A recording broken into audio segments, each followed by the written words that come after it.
I'm Kayla. I'm the Communications Director for the town of Raymond, and today I'm sitting here with Gary, who manages the food pantry in Raymond.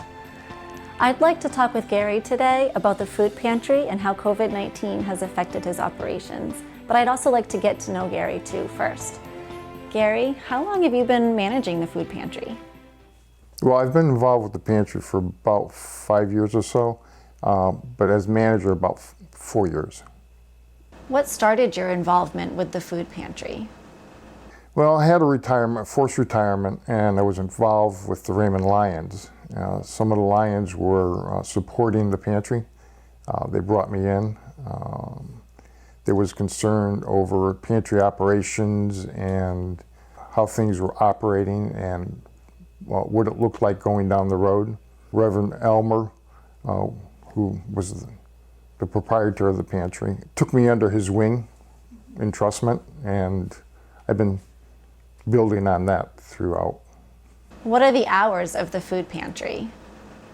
The pantry itself, the operation is on the second and fourth Thursday of the month from 4 to 6 p.m.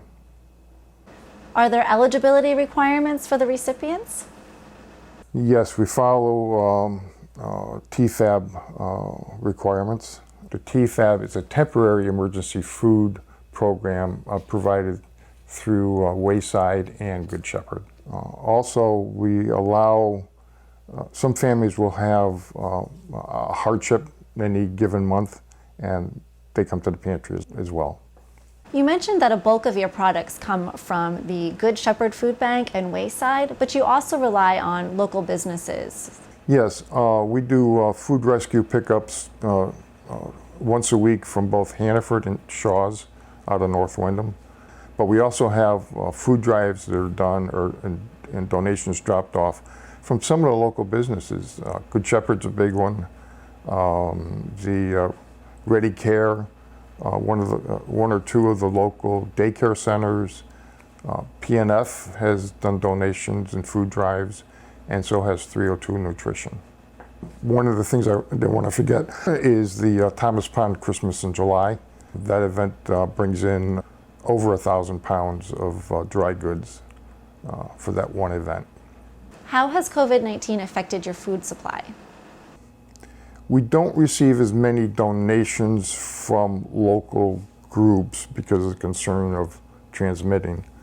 We have been getting quite a bit of distribution from Good Shepherd. They have the program that goes farmer to family programs, so we're getting more of that produce stuff. We've been having larger distributions from USDA, which comes from Wayside. They're trying to help the farmers and the producers, food producers. Their warehouses are filling up. Well, some of that product they're giving to us for storage, not necessarily the product that we're using every day, so some of those volumes increase. At the onset of COVID, our store donations, rescue items went to almost zero. We rely quite heavily on store donations, rescue items for both produce, bakery, breads, and protein. Also, a lot of the dry goods that we were getting from Good Shepherd and purchasing elsewhere were not available on the shelves. COVID has changed how many of us have to operate. What are the major changes that you and your team have had to implement? In a number of ways. Number one, I've gotten more volunteers because there's less people employed and whatnot, and people eligible, need to get out of the house, need something to do. That's been a great help. As far as the clients go, we used to have interaction with clients. Clients would come in the door, have selections of product, work their way through, we'd have conversations, and then send them on their way. Today, it's a drive up, drop, do a selection, here's a box. The only interaction is with the intake person or the person that's giving them their food. You mentioned an intake person. What exactly does that entail?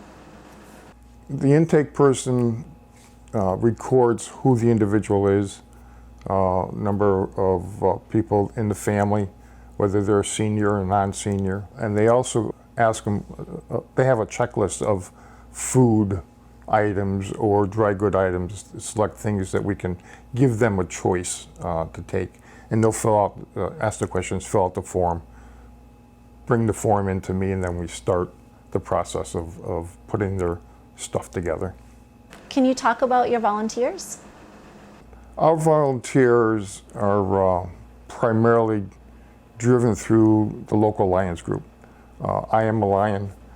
This is, the food pantry is supported as a project by the Lions, so we're heavily supported there, and it's a pool of volunteers for me to grab onto. During the COVID, we had as many as 17, 18 volunteers. We're back down to around 10 or 12, and that's diminishing as people go to work. The hours of operation or hours of need for volunteers is challenging for the workforce. Most of our operations are done early, I say early morning, it's 8 o'clock in the morning, 8 to 10, and then from 9 to 12, and then 3 to 7 on pantry days. So it makes it difficult. It sounds to me like you really rely heavily on the elder community for your volunteer base. Yeah, 90 to 95% of our volunteers are age, let's say 65 or older. What is expected of your volunteers to help promote healthy and safety for everybody involved? We generally follow the general COVID guidelines. Anytime we're working within the pantry, all the doors, appliances, and tables are wiped down first, generally by myself or somebody else that comes in or prior to everybody else. A volunteer walks in the door, they have to wash their hands. Masks are required.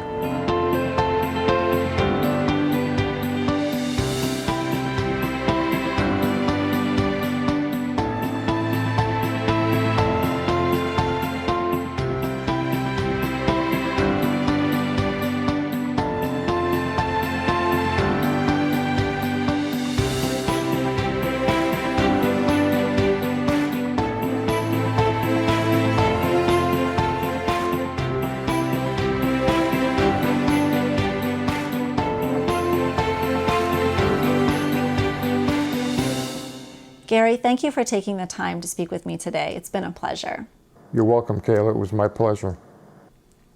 If you'd like more information on the food pantry, please visit the Town of Raymond website.